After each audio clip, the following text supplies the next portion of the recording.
Okay, I have a request for you. I want you to close your eyes, assuming you aren't driving, and I want you to transport yourself back to, let's say, the year 2002. Okay. I'm there. You are standing on the asphalt of a school playground. It's loud, kids are yelling, but there is this very specific rhythmic sound cutting through the chaos. It's the sound of hard plastic smashing against hard plastic. And the screaming. You can't forget the screaming. Yeah, the screaming is essential. Let it rip. You're crouched over a little plastic dish. Maybe it's blue, maybe it's red, watching two colorful spinning tops go at it. The Bay Stadium. The Bay Stadium. It was such a simple time, wasn't it? I mean, it was a game of pure physics. Friction, gravity, rotational velocity. You spin yours, I spin mine, and the last one moving wins. It was the ultimate analog battle royale. No batteries required, just a ripcord and some pretty aggressive wrist act. Exactly. Simple, tangible. But here's the thing, and this is exactly why we are doing this deep dive today. If you actually go back and look at the source material, specifically the original Beyblade anime saga that ran from 2001 to 2003, that nostalgic memory you have, it is completely inadequate because the reality of the Beyblade universe is so much wilder than the plastic toys we had in our pockets. Oh, it's not even in the same ballpark. We aren't just talking about tops knocking each other over. We're talking about a world where these tops contain the living souls of ancient mythical beasts. And not just beasts. We're talking about a world where secret organizations use these tops for world domination, where the United Nations, or at least a UN equivalent, gets involved in tournaments. Right. And where a particularly intense match can literally open a portal to a dimension of infinite despair. It sounds like a fever dream when you say it out loud. It is genuinely unhinged in the best possible way. I've been combing through the breakdown of the series, specifically the entire story of Beyblade transcript we have, and what really strikes you is the You start with what is essentially a toy commercial. It's meant to sell plastic. But by the end of the third season, you are dealing with deep philosophical themes. The ethics of artificial intelligence, the corrupting nature of corporate sports, transhumanism, and the complexities of male friendship. Transhumanism in the Spinning Top show. Oh, absolutely. We will get there. It's surprisingly dense. Well, that is our mission today. We are doing a proper, comprehensive deep dive into the classic Beyblade Saga. We aren't just recapping battle. We are going to trace the evolution of the main character, Tyson Granger, and his team, the Blade Break. We want to understand how a show about toys managed to tackle themes like betrayal and the nature of the soul without completely losing its mind. And to keep this organized, because there's a massive amount of lore here, we're going to view this in 3 distinct phases, mirroring the 3 seasons of the show. Okay, lay it out for us. So we've got phase 1, the classic era, which is all about assembling the team and the first world championships. You know, the basics. The Blade Breakers. Then phase 2, the V-Force era, which is where things take a sharp turn into sci-fi and, frankly, horror, cyber beasts, androids, the whole deal. Okay. And finally, phase G, Revolution, which many fans and the source material consider the emotional masterpiece of the franchise. It's where everything... All right, let's do it. Let's drop into phase 1. The classic era. We need to meet our protagonist, Tyson Granger. Now, usually in these sports anime, the hero is this disciplined, starry-eyed underdog who trains every day. Is that Tyson? Not even close, no. Tyson is established immediately as a bit of a brat. He's talented, sure, but he's incredibly lazy. The source material notes that he enters the story late for training. Of course. He's supposed to be this heir to a family dojo learning kendo, traditional Japanese sword fighting from his grandfather, but he rejects that tradition. He views it as stuffy, old-fashioned, and boring. He'd rather be out back spinning tops and eating snacks. Exactly, which is a classic kid versus tradition setup. But the show does something very smart here. It establishes that his kendo training actually makes him better at Beyblade. He has the lung capacity, he has the stance, he has the focus to strike. He just doesn't realize he's using those traditional skills in his modern game yet. So it's not just window dress. It actually matters. It matters immensely. It's a subtle nod that you can't fully escape where you come from, but the story doesn't really kick off until Tyson runs into the local villains. The Blade Sharks. I love this name. It's so perfectly over the top. The Blade Shark. And this is our first hint that the stakes in this world are weirdly high for a game. This isn't just a club, it's a gang. Right. You have this guy, Carlos, who is essentially running a protection racket.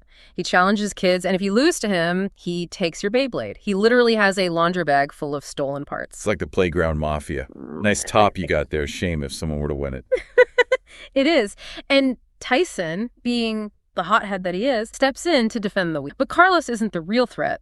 The real catalyst is when the boss shows up, Kai. And we need to spend a minute on Kai, because he is arguably the most complex character in this entire deep dive. Oh, Kai is iconic. He screams. Early 2000s cool. The two-tone hair, the scarf, the face paint, the crossed arms. Yeah. He looks like he walked out of a nu metal music video. He is the edgelord prototype, but, an effective one. And his introduction is brutal. Tell me. He walks into the warehouse, sees that his henchman Carlos lost Tyson, and instead of helping him or coaching him, steps on Carlos's babe, shatters it under. That is such a harsh... It's flat. Calm down. But it establishes his worldview immediately. To Kai, weakness. Beyblades are tools. They're weapons for power. They aren't friends. If a tool is broken or ineffective, it's guarded. And that sets up the central philosophical conflict of the entire series. Exact. Tyson believes the Beyblade has a soul and requires a bond between Blader, and Kai believes it's just physics and dominate. And speaking of souls, this is where we have to explain the magic system. Because we keep saying bit beasts, and for the uninitiated, we need to clarify what that means. These aren't just stickers on the plastic. Right. Not at all. In this universe, certain rare Beyblades are inhabited by ancient spirits. Tyson has a family heirloom sword at the dojo, and inside it is the spirit of a blue dragoon.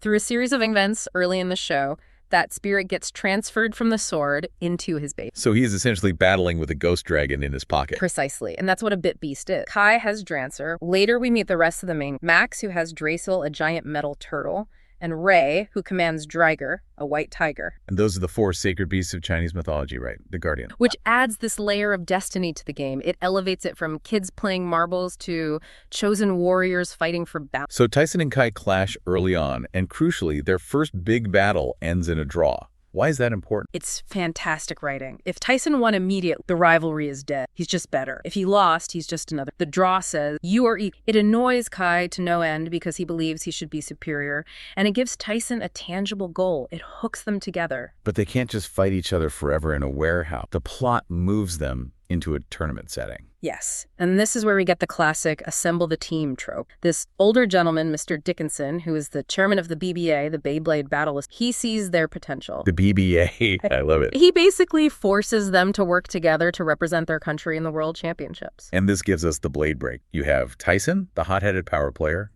Kai, the reluctant, brooding cap. And then the 2 new additions, Max and Ray, who really round out the team dynamics and prevent Tyson and Kai from, killing each other. Let's unpack Max first. He seems like the happy-go-lucky one, the blonde kid with the big smile. But looking at the notes, his backstory is actually kind of sad. It is. Max is the defensive specialist. His bit beast, Drazel, is a turtle, so his strategy is all about endurance and defense. He's the emotional glue of the nice guy. The heart. But you find out pretty quickly that he's using that positivity to mask some family trauma. His parents are divorced, and his mom, Judy Tate, runs a rival team in America, so he's constantly trying to prove his worth specifically to her. That's a lot for a kid to carry. And then there's Ray, the guy with the white tiger. He's got the long hair, the yin-yang symbol. He's the cool, calm one. Ray is fascinating from a technical perspective. In the show, they emphasize that his Beyblade spins counterclockwise. Wait, hang on. Why does that matter? For the listeners who aren't physics majors or avid bladers. So almost all Beyblades spin clock stand. If 2 clockwise tops hit, they grind against each other and push apart like gears clashing. Okay, that makes... But if a clockwise top hits a counterclockwise top,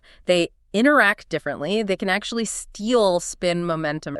It effectively equalizes spin. It's a massive disruptor in the meta. It shows Ray thinks differently. He's not playing the same game as everyone else. Exactly. He's coming at it from another angle, literally. And we can't forget the 5th member, Kenny, the chief. Every team needs the guy in the chair. Kenny doesn't battle, at least not usually. He's a tech genius. He carries a laptop everywhere. And he's got a bit beast too, right? He has a bit beast named Dizzy, but... and I love the tale. Dizzy is trapped inside his laptop. She's a digital ghost. In 2001, having a sentient AI companion in your laptop was very forward-thinking. It's like you had Siri or Alexa before they existed, but with more attitude. Totally. So the squad is assembled, they win the regionals, and now they go on a world tour. And this is where the show starts to really dig into the characters' past. First stop, China. This is Ray's home turf. And it is not a happy homecoming, is it? Yeah. We learn that Ray is essentially a pariah. He is. He comes from the secluded village of the White Tigers, a clan of bladers. He left the village because he wanted to see the world and get better. But his old friends, led by a guy named Lee, his former best friend. Right. They view that as the ultimate betrayal. They call him a traitor. They think he abandoned his heritage for personal glory. It's a really heavy theme for a kid's show. The conflict between staying true to your root and growing as a person. It is. The white tigers represent isolationism. They think their style is the best and they don't need the outside world. Ray represents globalization. He knows you have to mix cultures and styles to improve. And the battles there are super emotional, right? I remember his bit beast actually. It does. Dryger, his own bit beast, actually abandons him mid-battle because Ray is hesitant. He can't bring himself to fight his old friend. He has to re-earn the trust of his own spirit animal by proving. Wow. He eventually reconciles with them, proves his point that leaving made him stronger and the team. To America. And if the Asian arc was about tradition versus growth, the American arc is about spirit versus, well, science. Aggressive science. We go to the PPB Research Center, which is run by Max's mom, Judy Tate. And this place looks like Area 51. It's all chrome and glass and scientists in lab coats. It's hilarious how the show depicts the American style. They treat Beyblade like a solvable math equation. It's the Moneyball approach before Moneyball was even a thing. Yeah. Judy Tate believes that with enough data, you can predict every outcome. They don't rely on spirit or bonds. They rely on aerodynamics, RPM calculations, and simulations. And they use really weird launchers. So weird. They launch their Beyblades using sports equipment, tennis rackets, basketball dribbling, baseball bats, so over the top. I remember that. It's extremely campy, but it sets up a great conflict for Max. He has to battle his mom's star player, Michael. It's literally mother's cold science versus son's warm spirit. And Max wins, of course. But he wins by doing something the computer didn't predict, taking a risk based on faith in his beast. It forces his mother to admit that there's a variable she missed, the human heart. She basically learns to love her son's style of play. It's a really nice resolution for his character arc. It is. So they've conquered Asia and America. Then they head to Europe for a bit, which is mostly about Tyson getting an ego check against a team of aristocrats called the Majestic. But the real meat of the story, the part everyone remembers, is Russia. This is where the show takes a hard left turn into dark. Absolutely. They arrive in Russia for the finals, and the team they are facing, the Demolition Boys, isn't just a sports team. They are products of an organization called Biovault. The setting descriptions in the source material are wild here. We're talking sinister Gothic abbeys that turn out to be high-tech laboratories on the inside. Feels very Cold War, very dystopian. It's incredibly atmospheric, and the man running it, Boris, is terrifying. He treats the kids under his command not as athletes, but as soldiers. We find out they've been raised in this facility, trained to be weapons. Really dark. But the big twist is who is funding. The man behind the curtain is a Russian aristocrat named Voltaire, Who turns out to be Kai's grandfather. This was a jaw-drop moment. It recontextualizes Kai's whole jerk persona from the beginning of the series. Exactly. He wasn't just some rich brat with an attitude. He was a survivor of this system. He was raised by a man who wanted to take over the world using spinning tops as weapons. Kai was groomed to be a warlord. And this leads to the biggest betrayal. The biggest heel turn. Boris offers Kai the ultimate power, a Beyblade called Black Drancer. Black Drancer. Even the name sounds bad news. It's a monster. It's an artificially enhanced bit beast with the ability to steal other bit beasts. And Kai, he takes the bait. He abandons the Blade Breakers. He wants that power. It's his grandfather's programming kicking. It is. He goes on a rampage. He hunts down the American team and the Chinese team in the back hallways of the facility and defeats them, stealing their... He becomes a vampire. He becomes exactly what his grandfather wanted, a solid power. But the Blade Breakers don't give up on him. You get this showdown on a frozen lake. It's literally Tyson and the team versus Kai on the ice. This is a crucial narrative. They don't try to beat Kai into submission. They fight him to remind him of who he is, of the bonds he formed. Tyson keeps getting back up, keeps pushing. And the ice breaks. Eventually, the ice literally shatters beneath them. It's a not-so-subtle metaphor for Kai's frozen exterior breaking. He realizes that the power of Black Drancer is hollow because he's alone. He has no one to share the victory with. So he comes back, he reclaims his original Phoenix, Drancer, he rejects his grandfather's path, and they head into the finals against the Russian captain, Tala. And we have to just accept the anime logic here because the final battle between Tyson and Tala involves Tala creating a pocket. A pocket dimension, like they leave the arena. Mentally, spiritually, maybe physically, it's ambiguous. Tala is essentially a cyborg at this point, enhanced by Biovault tech. He's been conditioned his whole life for this. He traps Tyson in a dimension of ice bear. And Biovault's goal is to use this battle to capture all the big beasts and their energy for world domination. The highest stake. But Tyson wins because, and the source material emphasizes this, Dragoon fights with him. Tala treats his beast as a tool, a slave. Tyson treats Dragoon as a partner. That bond creates enough energy to literally explode the dimension. Wow. Free the stolen beast and destroy the entire Biovault facility. Season 1 ends with them saving the world. Credits roll. You'd think they couldn't top that. But then we get Season 2. V-Force. And V-Force is divisive among fans. But historically, it's interesting. It shifts genre. We move away from the tournament structure and into a mystery thriller. Yeah, the tone is totally different. We have these guys in hood and cloaks, the Saint Shields. They look like druids. The Saint Shields are compelling antagonists because they aren't evil in the traditional sense. They're a secret society trying to seal the bit beasts away. Why?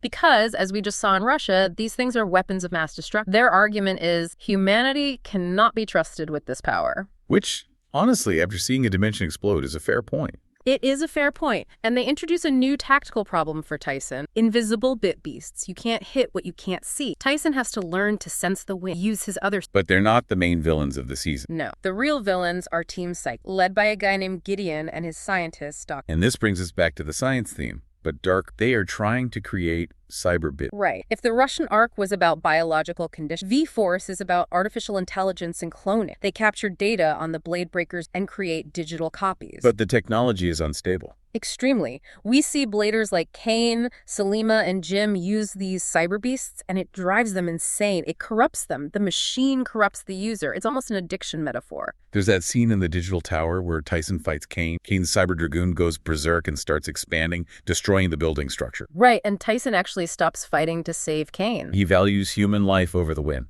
It reinforces his character. He'd rather lose the match than see his opponent get hurt by their own ambition. But the emotional core of V-Force, the part that really sticks with people, is the Zio arc. Oh man, Zio, this is heartbreaking. So Tyson makes a new friend named Zio.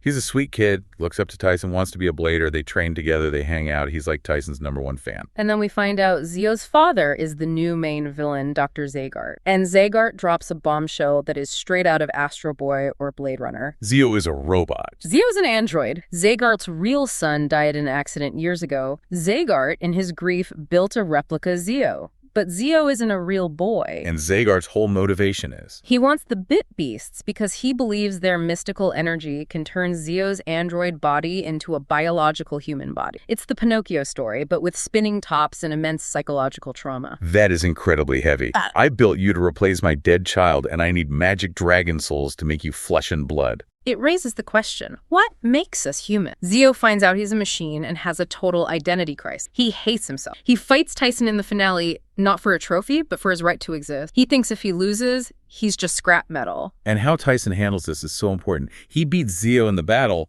but what happens after is what matters. Right. He doesn't rub it in. He grabs him and tells him, we're friends. That makes you real. He validates Zio's humanity through connection, not magic. Exactly. He refutes Zagart's thesis. Humanity isn't about biology. It's about the social bonds we form. It's a surprisingly profound conclusion for the season. Which brings us to the main event.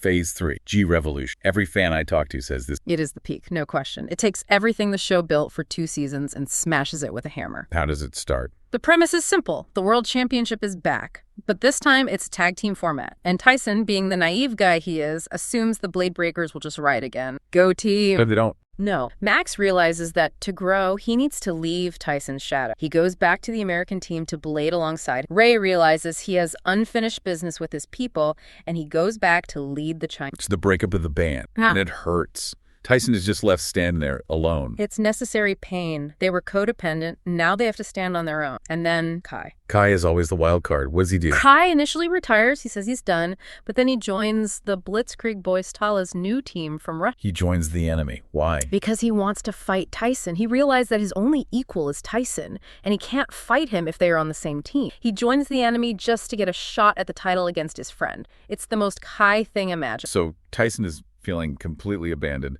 Who's he left? He's stuck with Kenny, who finally builds his own Beyblade, Einstein, and this new annoyance, Daichi. Oh, Daichi, the new kid. Daiichi is crucial here. He's a wild, undisciplined kid from the mountain who claims to be the best. Basically, he is season 1 Tyson. He forces Tyson to stop being the learner and become the mentor. And Tyson is terrible at it. Awful. He's frustrated. He's grumpy. But he has to learn leader. The tournament matches here are incredible because it's friends fighting friends. We finally get Ray versus Lee again, resolving their issues as equals. We get Max versus Tyson, where Max uses this new engine gear mechanic to create a gravity-defying defense. He's not just a wall anymore, he's a strategic genius. But the centerpiece is the Kai versus Tyson match in the qualifying block. The source material highlights this as the best battle in the franchise. It's grueling. It's a clash of two perfect equals, and it ends in a draw. It cements that they are the two poles of this world, sun and moon. And then we get to the final. Tyson's new team, the DDA Revolution, versus Kai's team, the Blitzkrieg Boys, and something baffles. Yeah, this is a legendary. Kai throws the match. It's all right.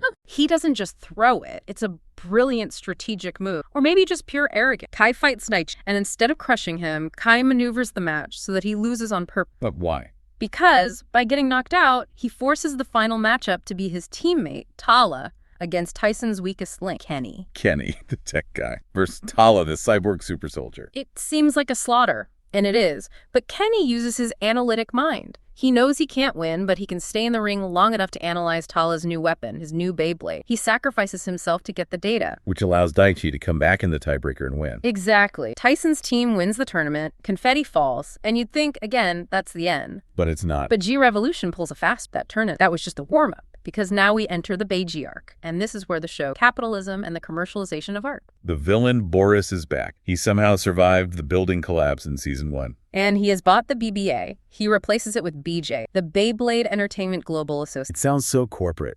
It's the gentrification of Beyblade. Boris turns it into a soulless corporate machine. You need an ID card to play, you have to buy their specific parts, you have to sign contract. He strips the soul and freedom out of the game and replaces it with efficiency and profit. It's frighteningly realistic. No. It's what happens when any cool underground hobby goes mainstream. Exact. Tyson and the gang, the now reunited Blade Breakers, refuse to join. They become the resistance. They form G-Revolution to challenge Boris's top 5 pros, the Justice 5, and Boris unleashes his ultimate weapon, a blader named Brooklyn, the anti-shonen protagonist. Yeah. In this genre, usually the hero is the chosen one. But here, Brooklyn is the chosen one, and he's the antagonist. He's a natural genius. He has never practiced a day in his life. He wins effortlessly. He doesn't even like Beyblade, right? Yeah. He's just good at it. He's bored by it. He's the antithesis of the hard work ethos. And he proves it by absolutely dismantling Kai in their first. It's hard to watch. Kai challenges him, thinking his experience and power matter. But Brooklyn just copies Kai's moves, improves them instantly, and humiliates. Kai, the guy who defines himself by power, is treated like an amateur. It breaks. So the team realizes their old Beyblades can't compete with this new level. They need an upgrade. Enter the hard metal system. This is the final tech evolution. Kenny and all the other team technicians collaborate to build smaller, heavier, dangerous metal tops. But they are unruly. They have to relearn the game from scratch to control them. So we get the final tournament against Boris's Justice 5. And things look bad at first. They do. Daichi loses to a pop star named Ming Ming, who uses music to sync with her blade. Ray loses to a guy named Crusher, who's fighting for his star. Max manages a draw. It's looking like the corporate is going to win. But then Kai comes back for round 2 against Brooke. And this is the moment. Kai returns battered, bandaged up. He looks like a wreck. And Brooklyn is just confused. He's like, why are you here? I'm better than you. The data says I win. And that is Brooklyn's flaw. He understands physics, but he doesn't understand grit. Not at all. Kai keeps getting up. Not because he's stronger, but because he has more to fight for. He's fighting for his team, for his pride, for the spirit of the sport. The climax of this battle is legendary. Kai literally pushes his Beyblade Drancer past its physical limit. It shatters. It explodes into pieces to land the final hit. He sacrifices his most prized possession, the thing he valued more than people in Season 1, to secure the win for the team. He wins, and then he collapses into Tyson's arms. It's the ultimate redemption arc. The selfish loner dies for the cause. It's an incredible character moment. And that breaks Brooklyn's brain. It does, completely. Brooklyn's worldview is talent equals victory. If he loses to someone with less talent, his reality crumbles. He goes insane. He unleashes a dark dimension, a literal void of nothingness that starts consuming the stadium. Here we go with the dimensions again. It's a metaphor for depression and isolation. Tyson flies into this void to fight Brooklyn, and he realizes that Brooklyn isn't evil. He's just incredibly lonely. Because he was a genius, no one wanted to play with him. He never had a rival. He never had a friend. So Tyson doesn't defeat him with a bigger explosion. He defeats him by playing with him. He shows him the joy of a real battle. He connects with, he uses the power of all the bit beasts combined, Dragoon, Drancer, Drager, Draceal, not to destroy Brooklyn, but to wake him up, to invite him into. And as they clash, Boris's corporate headquarters literally crumbles. The empire falls. The symbolism is not subtle. Passion destroys corporatization.